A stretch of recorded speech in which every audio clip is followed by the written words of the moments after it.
Hello and welcome to Spring Cleaning with Travis and Sheena. If you have seen some of my other videos where I mention the importance of animal guides in my life, yes, when it comes to spring cleaning or sorting or organizing, I do keep Travis in mind, and I have shared about how Travis arrived as my sweet little turtle. I'll just show him off there. I'm not quite sure of the crystal that he has been made from, but he's beautiful. I just love the colors and the shape and the detail. And Travis was a gift from one of my former students who was, yes, called Travis. And he shared the story of Turtle with me, which I very much appreciated. So Travis is very important. Turtle to me means don't make a change just to say you made a change. And that comes from Animal Messages by Susie Green. And this is published by Seco. It is a book and card deck that I found at Indigo years ago, and I very much enjoy it. Yes, like Bird Messages, I also found this at the discount table. This set is from 2005. The card in the deck actually says tortoise. I'm sure there is a difference between tortoise and turtles. I've put them together. Oops. And the card says, when changes are made for the sake of change itself, resist. And if you have been here for a bit, yes, I have mentioned I cleared out all my fictional books, 2 bookcases full, years ago. And do I regret it? Kind of. There are some books that I would still have not bothered keeping because I wouldn't have reread them. But do I miss my Stephen King's, Anne Rice, and a number of others right now? Absolutely. But at that time, me creating anything on YouTube or rereading fiction wasn't happening. So that needed to be cleared and live and learn. And it was after I'd done that that I found Tortoise. So looking at my notes, I have just noticed the story of Travis is in my May update video. Now I mentioned Sheena in the title of the video. We also have Isis. And yes, both of these photos were taken from my backyard. Sheena is a Cooper hawk, and Isis is a red-tailed hawk. They're just names I came up with. I took the photos of Isis and Sheena. It's probably close to 10 years ago now. And yes, we do still have a Cooper hawk in the area. I see them now and again. And I definitely still see the red-tailed hawks. And quite often you see them riding the thermals, much as the turkey vultures in the summertime. Now, the hawks in my area tend to stay all year long, but a number of others do migrate. And having gone to Hawk Cliff in Port Stanley, I have a video about that. That's in my Discover Ontario playlist. I didn't know until we had gone down there and seen a presentation that the hawks need warm thermals to be able to fly. So they don't actually fly directly across the lake. It would be far too long and too difficult for them because, of course, they're not going to get those warm thermals over a cold body of water. So what they do is actually go around the shoreline, and if you go in the fall, you can actually see a number of them going. There's hawks, osprey, eagles. It's just an incredible visit. Now, hawk for me is hawk vision. In other words, don't look at things just from the tip of your nose and how does it impact you. It's look at the much bigger picture and the ripple effects of choices. When I'm talking about animal guides, it becomes a bit complex because it isn't just oh, I see hawk, I must need to think about hawk vision looking at the big picture. And no, that isn't, at least for me, how it works. Because, like I said, the hawks are here. I see them quite often. They aren't always a reminder that I need to remember to look at the bigger picture. When I get that niggle of I'm looking too small, too close to home, is when I'm also thinking through different issues or I have questions about something, and it's being mindful of what are my thoughts and when does hawk appear, or any of the animals that I work with in my location. So whether that's groundhog, rabbit, the various birds, all of that. It isn't just oh, I see this animal and that's the message. So it takes time, it takes work. This is something I've been working on for over 20 years. For me, that journey began with the medicine cards.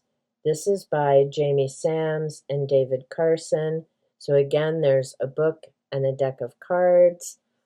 I enjoy that it talks about the different animals. It's based on Native American stories and traditions. I just opened up to number 16, Raven, and the keyword there is magic. It goes on to describe the different meanings and things to think about with Raven. It also gives you a meaning for if you pull the card and it's upside down, the contradictory meaning. In the front, they talk about animal medicine. There is a layout to discover your 9 totem animals. 7 of them you discover by pulling the cards. 2 of them you discover by looking at your life and what animals have come up throughout your life. Yes, I have completed that exercise a number of years ago, and it was really interesting because the card deck comes with a number of blank cards so you can add some of your own animals in.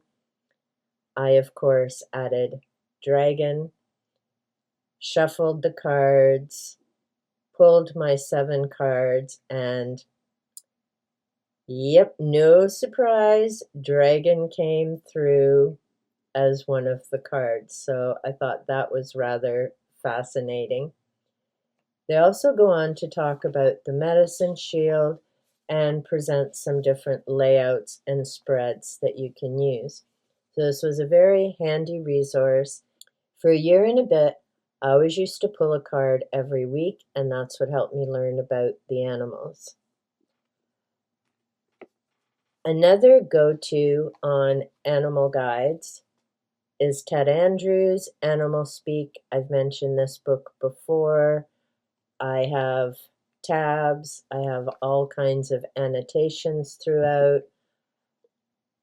And I know I've been using this book since December 27th, 2001, because it's one that I actually put the date I purchased it on in the front. That explains a bit about the different resources that I use in terms of animal guides and learning about them.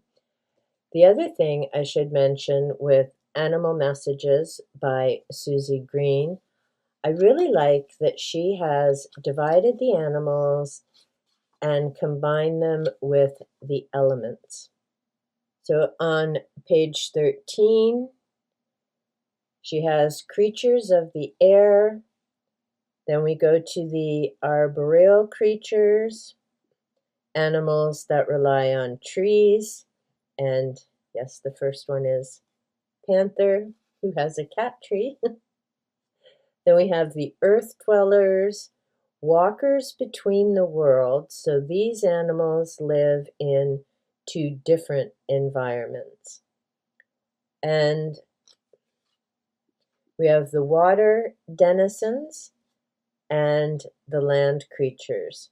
I like that it isn't just the animals, we learn a bit about their habitat as well. Her cards have an amazing design on the back. This is funny, and you've watched me just pull these. Raven. Listen to your intuition to receive a message from the world of spirit. So we have beautiful artwork, the name of the creature, and then a message. And then you go to the book for a little more information on them. And we have bison. Recognize the riches of the past and the abundance of the present. So the artwork is gorgeous. We have bee. Hard work is rewarded with responsibility and a sweetness that is shared. Whether I was using the medicine cards or animal messages, to me, oracle decks, which is what these are, not tarot, are about if you're having difficulty making a decision or a choice, if you need to figure out some of the next steps, maybe it's to get yourself back into a place of positive thinking, making a decision. To me, the cards are not, this is it written in stone, do this or else. They are simply food for thought, a direction, maybe something you haven't considered, but you still have the final choice and decision, whether it's something that makes sense for you, fits into what you need to decide. For example, when I'm doing spring cleaning, yes, I do keep tortoise in mind. And some people may call it hoarding. I call it don't let it go unless I'm sure I don't need it. Because there are some things I have hung on to for years and then suddenly came up with a craft project or another idea where something could be used. So I'm glad that I didn't get rid of those things. Now, I also know I'm lucky because I have space where I can store things. We have lots of closets, and I have the basement downstairs that has a number of rooms. So, yes, I am fortunate in that respect that I don't have to downsize for space, which is good considering some of my book buying binges over the last year and a bit. But tortoise, when I'm going through, whether I'm sorting through my clothes, sorting through my books, sorting through my various supplies, I stop and ask myself, is this something I need to hang on to? Am I just getting rid of it so that I can then look at it and go, oh, look at the space I have. And then in a few months, I'm going to end up having to repurchase something because I got rid of something that I needed. So that's how Travis helps me with my spring cleaning. Now, Isis and Sheena, the hawks, and the bigger picture also tend to serve the same type of purpose. When I'm cleaning or organizing, I'm also considering long term. Is this something that is going to connect in with some of the other reading?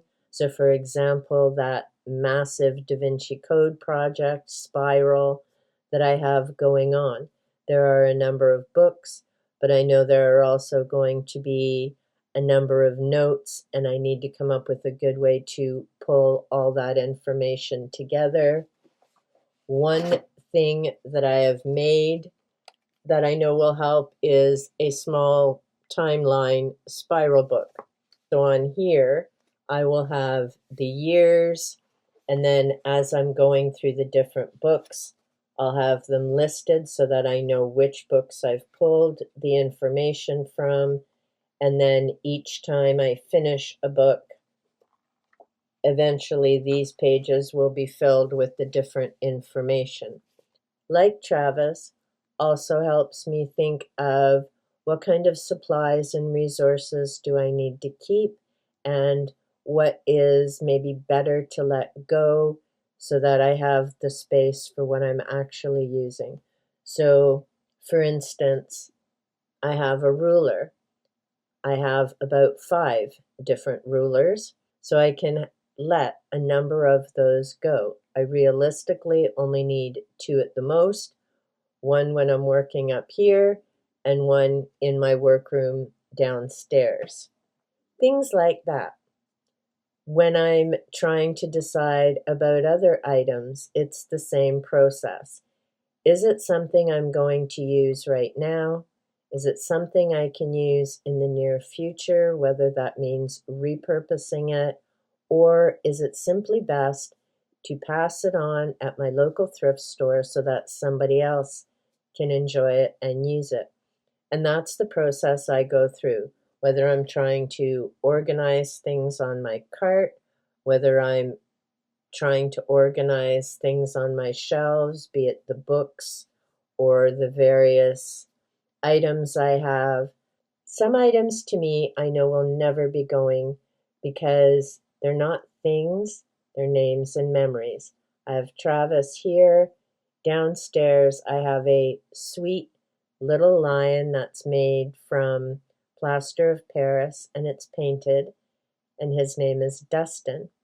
And that cutie patootie was made for me by a student in grade 12 who I worked with. And it's extra special, not just because it was a gift from a grad, but because I met Dustin in grade 1 when I was working in elementary. I had worked with him on his reading skills back then.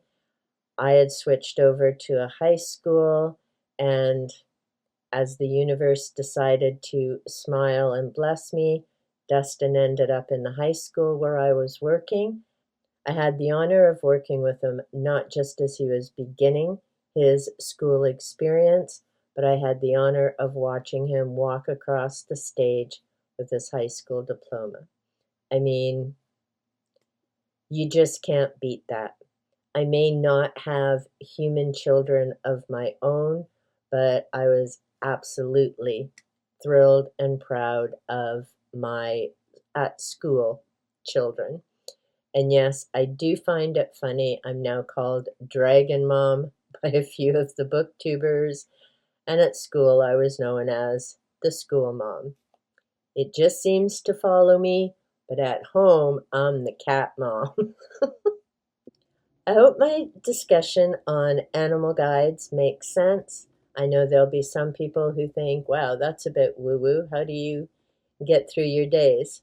I get through my days very well. I stay grounded, and thanks to animal messages and my different animal guides who give me hints and clues and some direction when I need it, it goes very well and it works for me. But I certainly understand it isn't something for everybody. If you're comfortable doing so, let me know in the comments down below. Do you have any animal decks that you use? Do you find oracle decks helpful? Recently, I shared about my bird message deck that I just found and have yet to start using. I also have a deck that is specifically about trees and a number of other decks that I enjoy using. Just depends on the day and what I feel drawn to use. And having watched a number of different tarot channels during my YouTube discovery experience the last 3 years, I've noticed that I'm not the only one who uses several decks at the same time. I always find it fascinating. So, like when I open the medicine card book to Raven, and then I pull the Raven card from Animal Messages. To me, I just find that interesting. I'm not as smart as Spock or Data, so I can't tell you what were the odds of me doing that within that little few seconds of time, but it just adds some excitement and interest to life. Hope you enjoyed, and until next time, remember, be safe, be well, and big hugs.